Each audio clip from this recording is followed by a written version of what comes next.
या ठिकाणी श्रीमती कौशल बागवान महिला बाल कल्याणच्या सभापती, महानगरपालिकेच्या अतिरिक्त आयुक्त शिल्पा दरेकर, उपायुक्त संतोष कंकाळ, सहआयुक्त स्वाती दुधारे, मान्यवर व्यासपीठ आणि प्रामुख्याने आज या शिबिरासाठी शासनाच्या विविध योजना सर्वसाधारणपणे पोहोचाव्यात यासाठी उपस्थित असणारे कोल्हापूर महानगरपालिकेचे सर्व लोकप्रतिनिधी, नगरसेवक, नगरसेविका, या ठिकाणी उपस्थित असणारे लाभार्थी, खरं म्हणजे आज जसा आनंदाचा दिवस आहे तसा आपल्या दृष्टीनं थोडा दुःखाचा दिवस आहे. राज्याचे तडफदार माजी उपमुख्यमंत्री कैलासवासी अजितदादा पवार यांच्या जयंती आपण साजरी करू असं मला काही गेल्या 6 महिन्यापूर्वी वाटलं नव्हतं. माझ्या त्यांच्या अनेक आठवणी आहेत. खरं म्हणजे असा नेता परत होईल काय नाही याची आपल्याला शंका वाटते. त्यांची कार्यपद्धती इतर नेत्यांच्या बाबतीत थोडी वेगळी होती. दादा थोडे हजरजबाबी होते, दादा थोडे रागीट होते, दादा प्रत्येक काम नियोजनबद्ध करणारे होते. दादा हे वेळेचं बंधन स्वतःलाच त्यांनी घालून घेतलं होतं. त्यामुळे सकाळी 6 वाजता आपल्या कामाला सुरुवात करायची आणि त्यामुळं सर्व प्रमुख अधिकारी देखील त्या ठिकाणी 6ला उपस्थित असायचे आणि जनतेला न्याय देण्याचा प्रयत्न ते करायचे. खऱ्या अर्थानं दादा शिस्तबद्ध होते. माझ्या त्यांच्या अनेक आठवणी आहेत. दरवर्षी वाढदिवसाला मला पहिला फोन करायचा असेल जिल्हाधिकारी साहेब सकाळी 6 वाजता सन्मान्य अजितदादांचा फोन यायचा. आमच्या नेत्यांचा यायचा पण पहिला फोन मला कैलासवासी अजितदादांचा यायचा आणि ही आठवण माझी नेहमी माझ्या लक्षामध्ये राहिलेली आहे.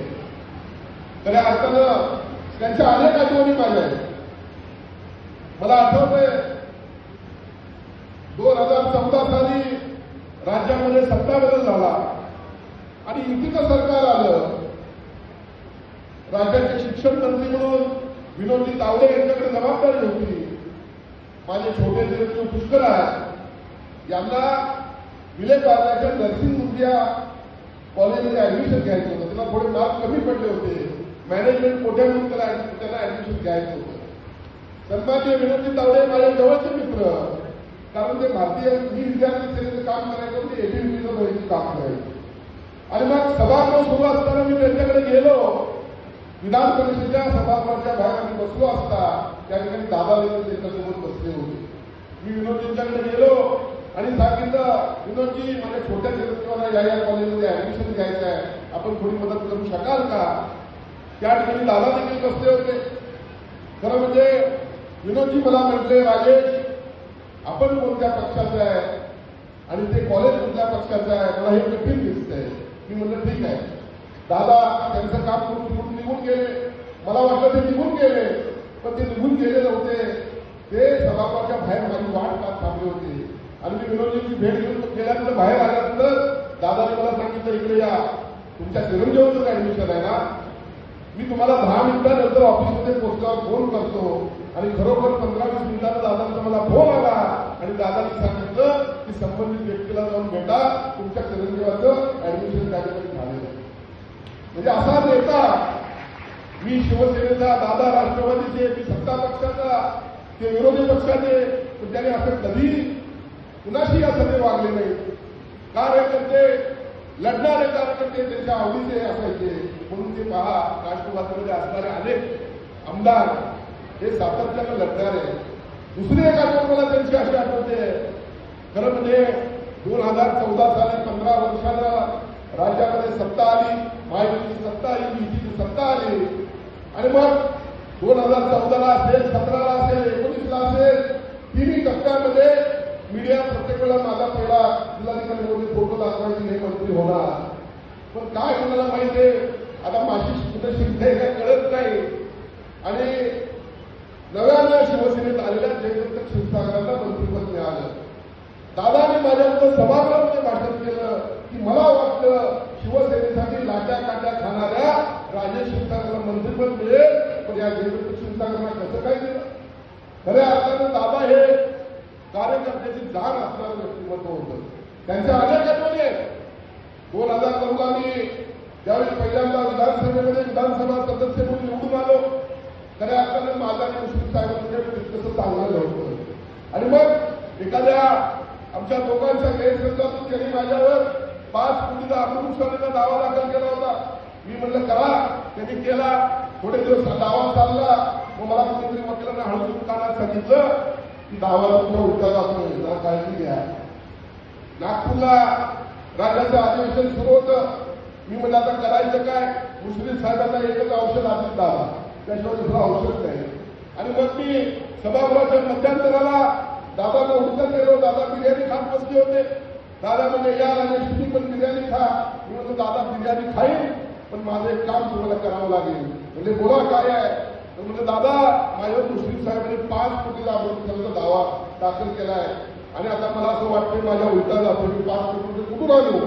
दादा म्हणजे असं फोन घेतला आणि त्यांनी मुश्रीफ साहेबांना फोन केला, अहो राजकारणात असं चालायचं असतं, तुम्ही अशा पद्धतीने दावे दाखल करू शकता का? आणि मग मुश्रीफ साहेबांनी तो दावा त्यांनी मागे घेतला. ही देखील आठवण माझी दादांची आहे. खऱ्या अर्थानं अनेक गोष्टी कोल्हापूरसाठी दादांनी केलेल्या आहेत. 100 कोटीचं ज्यावेळी कन्व्हेन्शन सेंटर मंजूर झालं त्यावेळेला आम्ही सर्वजण दादांच्याकडे गेलो. दादानंतर अर्थमंत्री झाले. दादांना म्हणलं दादा 100 कोटी रुपये पुरत नाही. दादा म्हणजे आम्ही आता देऊ शकत नाही. मग मी हळूच दादांना कानात म्हटलं, अहो दादा मी पुण्याला 750 कोटी रुपये कन्व्हेन्शन सेंटरला देता, मग कोल्हापूरला आम्हाला 300 कोटी का देत नाही? हो हो म्हणते. लगेच 300 कोटी कोल्हापूरसाठी मंजूर केले. खऱ्या अर्थानं विकासाची जाण असणारा हा नेता आज आपल्याकडे नाही आहे. त्यांना मी संपूर्ण कोल्हापूर शहराच्या वतीनं आपल्या सर्वांच्या वतीनं या ठिकाणी मनपूर्वक श्रद्धांजली व्यक्त करतो. आज आपण सर्वसामान्यांना विविध शासकीय योजनांचा लाभ व्हावा यासाठी हे शिबिर आयोजित केलेलं आहे. मला आठवतं मुख्यमंत्री असताना माझे नेते आणि शिवसेनेचे मुख्य नेते सन्माननीय एकनाथजी शिंदे साहेब यांनी ही संकल्पना पुढे आणली. खऱ्या अर्थानं शासनाच्या दारी हा कोल्हापूर जिल्ह्यामध्ये महाराष्ट्राचा पहिला कार्यक्रम आपण राबवला आणि एकाच दिवशी लाखो लाभार्थ्यांना आपण त्या ठिकाणी लाभ दिला. 2024 साली मुख्यमंत्री माझी लाडकी बहीण योजनेच्या माध्यमातून आपण एक कार्यक्रम राबवला आणि जिल्ह्यातील लाखो भगिनींना त्या ठिकाणी या योजनेचा लाभ दिला.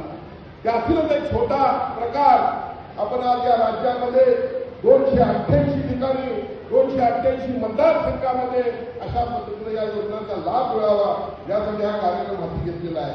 खरं म्हणजे बंधू भगिनींनो, कोल्हापूर शहराचा विचार केला, कोल्हापूर जिल्ह्याचा विचार केला तर गेल्या काही वर्षांमध्ये प्रलंबित असणारे अनेक प्रश्न या महायुतीच्या सरकारनं सोडवलेले आहेत.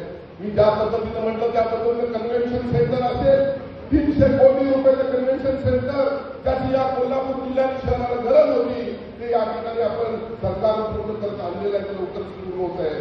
MRDP प्रोजेक्ट पूर्ण परिस्थितीमुळं 2019 साली आणि 2021 साली जवळपास 10,000 कोटींचं नुकसान आपलं कोल्हापूर जिल्ह्याचं झालं. हे परत नुकसान होऊ नये यासाठी वर्ल्ड बँकेच्या माध्यमातून मित्राच्या माध्यमातून 3200 कोटी रुपयाचा MRDP प्रकल्प.